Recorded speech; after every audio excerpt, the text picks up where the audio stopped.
Judge Napolitano. Hello, Jamie. How are you? I know to you I may look old. Hope this statement ain't too bold, but here comes the judge.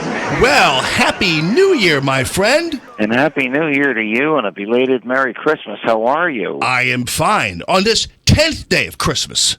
Yes.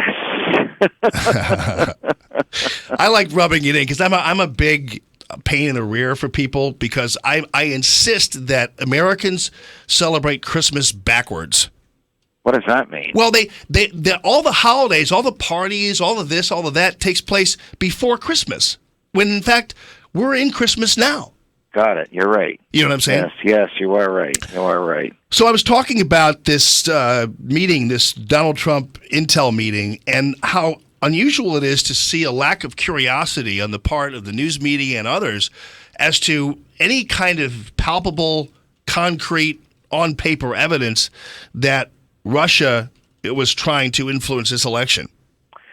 You know, it's a strange state of affairs. My colleague Sean Hannity last night, it hasn't been aired yet, but actually over the New Year's Eve, New Year's Day weekend, flew to London and interviewed Julian Assange in the Ecuadorian embassy in London, where he's pretty much holed up. Otherwise, the London police will arrest him and ship him off to Sweden.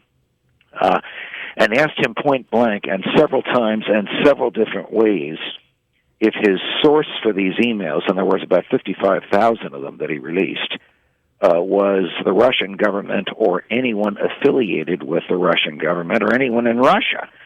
And he denied it emphatically. I have argued that the source was probably someone at the DNC who had had enough with their bias in favor of Hillary and against Bernie Sanders, or I have argued in the alternative, it was someone in the intelligence community in the United States.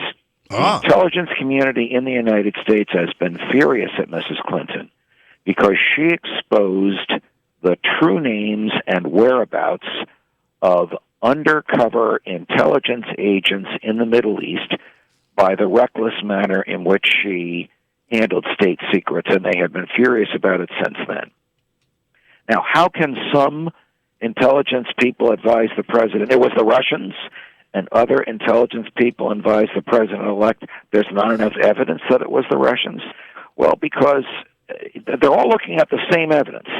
They're all looking at the same raw data, and two or more people looking at the same event, just like two or more people witnessing an intersection collision of two cars, can see it and recall it and interpret it differently. We don't know what the CIA told President Obama. They probably told him what they thought he wanted to hear. We don't know what they will tell President-elect Trump. They may tell him what they think he wants to hear. But we do know that the source for all of these leaks denies emphatically that the Russians had anything to do with it, and that the president has a political motivation for blaming the Russians. It wasn't the American public that repudiated me or my choice, Mrs. Clinton. It was the Russians who distorted the campaign. That's an argument he'd like the public to accept. Completely agree with you on that, because I mean it's too much, and he's created this fantasy aggressor, because honestly he's so concerned about his legacy, and I guess you can hardly blame him on that level, but he's so concerned about his legacy that, and here's the worst part about it though, Judge, is that suddenly then we actually take the step of putting sanctions on Russia, which, to me, if you've already declared them your enemy and you've already determined they are aggressors, don't you think that's a rather reckless move for a commander-in-chief to issue sanctions against a country on what could be a ghost issue, which would be this Russian hacking thing? I thought the sanctions were absurd and highly inappropriate. Lawful, because he has the authority to do it. Constitutional, because under the Constitution, the president sets the foreign policy, not the Congress, and certainly not the courts. But given that there's only 3 weeks left to his presidency, we're now down to 2.5 weeks, and given the attitude of his successor on this, which is 180 degrees from his, it was absurd to force them to go through the expense and inconvenience of departing the United States. Now, look, not all Republicans are with Donald Trump. There are still those neocons in the Congress. I'm thinking specifically of my two friends, John McCain and Lindsey Graham, who applauded what the president did, said it was too little too late, and he should have done it sooner and should have done more, and they expect Donald Trump to do more. I think President Trump is probably going to invite these people back. These two mansions are sitting there empty in Maryland, and the eastern shore of Maryland and the north shore of Long Island. Yeah. I mean, that to me, I think even, oddly enough, Senator Cotton said a similar thing, too. I was a little surprised about. But nonetheless, yeah, I mean, these guys, to me, unfortunately, have been wishing for a conflict with Russia for a long time now. Yes, they have. Yes, they have. Now, look, there is an argument to be made that Putin is still KGB, that Putin doesn't care about democracy, doesn't care about natural rights, doesn't care about personal liberty, and just cares about returning Russia to the Soviet glory days. Donald Trump is aware of that. But Donald Trump thinks that a teaspoon of honey can accomplish more than a barrel of vinegar, and he wants to try that. Yeah, I don't think there's any question about it. On to something more serious, though, that I want to ask you about. Do you think that Mariah Carey was set up on this New Year's Eve thing or not? Because I walked onto the set of Fox and Friends this morning as they were introducing me, and before they got to me, they said, "This is the biggest controversy of 2016." I thought, what could it be? The election of Donald Trump, the failure to prosecute Hillary Clinton? No. Was or was not Mariah Carey set up? I'm actually, as I'm speaking, looking from the 17th floor window of my office at the Fox building onto Times Square where this happened. And this morning I spoke to a couple of our crew who were there. They believe she was set up. They saw the look on her face when all of a sudden the sound died in her earpiece, and they don't think it was an act.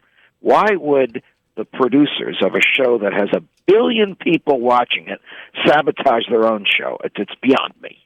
So now, if you want to ask where I was when this happened, I can give you a very safe answer.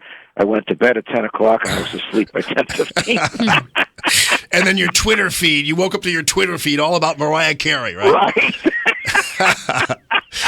That's crazy. Well, Judge Napolitano, listen, thank you so much for a great 2016. And same, Jamie. Thanks for all the good times we had together, and I look forward, if I'm still invited, to 2017 as well. Absolutely. You are just a hallmark of my week, and I know our listeners just adore you and can sit there and listen to you break things down all day long because you are just that kind of guy. So we love you, brother. All the best. Until next Tuesday, my man. You too. God bless you. At Judge Knapp, judgeknapp.com. Isn't he the best? Absolutely. I mean, I was just kidding about the Mariah Carey thing, but he was able to even break that down. And I'm telling you, I am just that type of person that I'm automatically defending Mariah Carey. I don't know why, but... Do you really like Mariah Carey? Like her music? And No, everything? you know what? I don't like the fact that we in America love to watch people fail. Yeah. And that's a sad thing to me. It's a, like, for instance, I love to watch Colin Kaepernick fail, but he has it coming to him. But people like Mariah Carey who are picked on just because of who they are. Yeah. Like, it's just because she's a diva or because she's this. So I'm automatically going to defend people who I believe, because there's something weird about our media and our society where we love to watch successful people tank. Leave me